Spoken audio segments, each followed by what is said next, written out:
Hello friends, welcome to home food zone. இன்றைக்கி இந்த வீடியோவில் அவல் வச்சு வெறும் 5 நிமிஷத்தில் பண்ணுற மாதிரி சட்டுன்னு ஒரு ஈவினிங் ஸ்நாக்ஸ் ரெசிபி. ஸ்நாக்ஸாக மட்டும் இல்லை, நீங்கள் டிஃபனாகவும் செஞ்சு கொடுக்கலாம். இது எப்படி செய்யறது நம்ம இப்போ பார்க்கலாம்.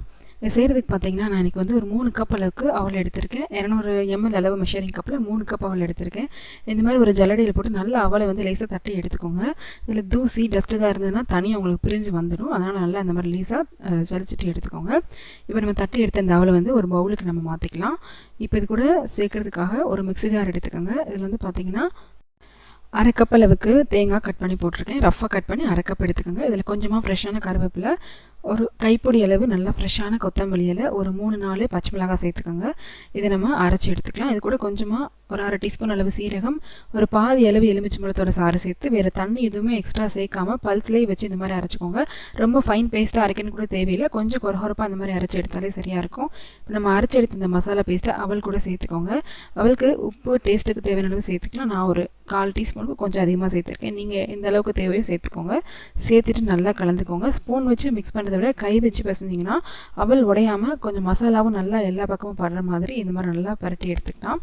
கொஞ்சம் அவல் மிக்ஸ் பண்ணுறது மட்டும் கொஞ்சம் பொறுமையாக டைம் கொடுத்து மிக்ஸ் பண்ணிக்கோங்க. அப்போ தான் உங்களுக்கு மசாலா நல்லா எல்லா பக்கமும் படும். எக்ஸ்ட்ரா தண்ணி எதுவுமே சேர்த்துக்கூடாது. இந்த மசாலாவில் மட்டும் நம்ம இதை மிக்ஸ் பண்ணி எடுத்துக்கணும்.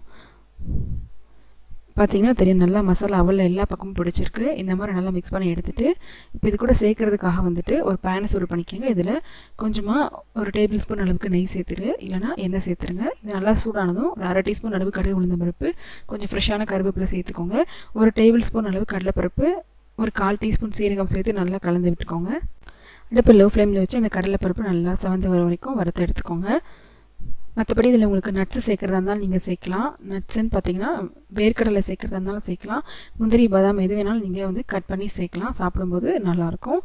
இப்போ இதில் ஒரு 1/4 டீஸ்பூன் அளவு மஞ்சள் தூளும் சேர்த்து லேசாக ஒரு தடவை கலந்துட்டு ஸ்டவ் ஆஃப் பண்ணிடுங்க. மஞ்சள் தூள் சேர்த்தோடனே ஸ்டவ் ரொம்ப நேரம் ஆனில் வைக்கணும் தேவையில்லை. ரொம்ப சூடு இருந்ததுன்னா கலர் மாறிடும். அப்படி ஸ்டவ் ஆஃப் பண்ணி லேசாக கலந்துட்டு உடனே இதை எடுத்து நம்ம அவளோடு சேர்த்து மிக்ஸ் பண்ணி எடுத்துக்கலாம். இந்த தாளிப்பு நல்லா எல்லா பக்கமும் படுற மாதிரி நல்லா அந்த மாதிரி கலந்துக்கோங்க. கொஞ்சம் டைம் கொடுத்து நல்லா கலந்து விட்டுக்கோங்க. அப்படியே நம்ம சாப்பிட்லாம். ரொம்ப ரொம்ப நல்லாயிருக்கும். சிம்பிளாக இன்ஸ்டண்ட்டாக ஈவினிங் ஸ்நாக்ஸாக நீங்கள் கொடுக்கலாம். அதே மாதிரி நீங்கள் டிஃபனாகவும் செஞ்சு கொடுக்கலாம். நல்லா ஃபில்லிங்காகவும் இருக்கும். குழந்தைங்களுக்கு கூட கண்டிப்பாக ரொம்ப பிடிக்கும். இதே மாதிரியே நீங்களும் கண்டிப்பாக செஞ்சு பாருங்கள். இந்த ரெசிபி உங்களுக்கு பிடிச்சிருந்ததுன்னா லைக் பண்ணுங்கள், ஷேர் பண்ணுங்கள், கமெண்ட் பண்ணுங்கள். இதே மாதிரி நீங்கள் சிகப்பு அவலில் செய்கிறதா இருந்தாலும் செய்யலாம். அவல் எடுக்கும்போது மட்டும் கொஞ்சம் நல்லா மெல்லிஸாக இருக்கிற மாதிரி அவலாக எடுத்துக்கோங்க. அப்போ தான் சாப்பிட்றதுக்கு நல்லாயிருக்கும். சைட் டிஷ்லாம் எதுவுமே தேவையில்லை, அதை அப்படியே நம்ம சாப்பிட்லாம். ரொம்ப நல்லாயிருக்கும். நாளைக்கு இதே மாதிரி உள்ள ரெசிபியோட உங்களை வந்து மீட் பண்ணுறேன். அது வரைக்கும் பாய்.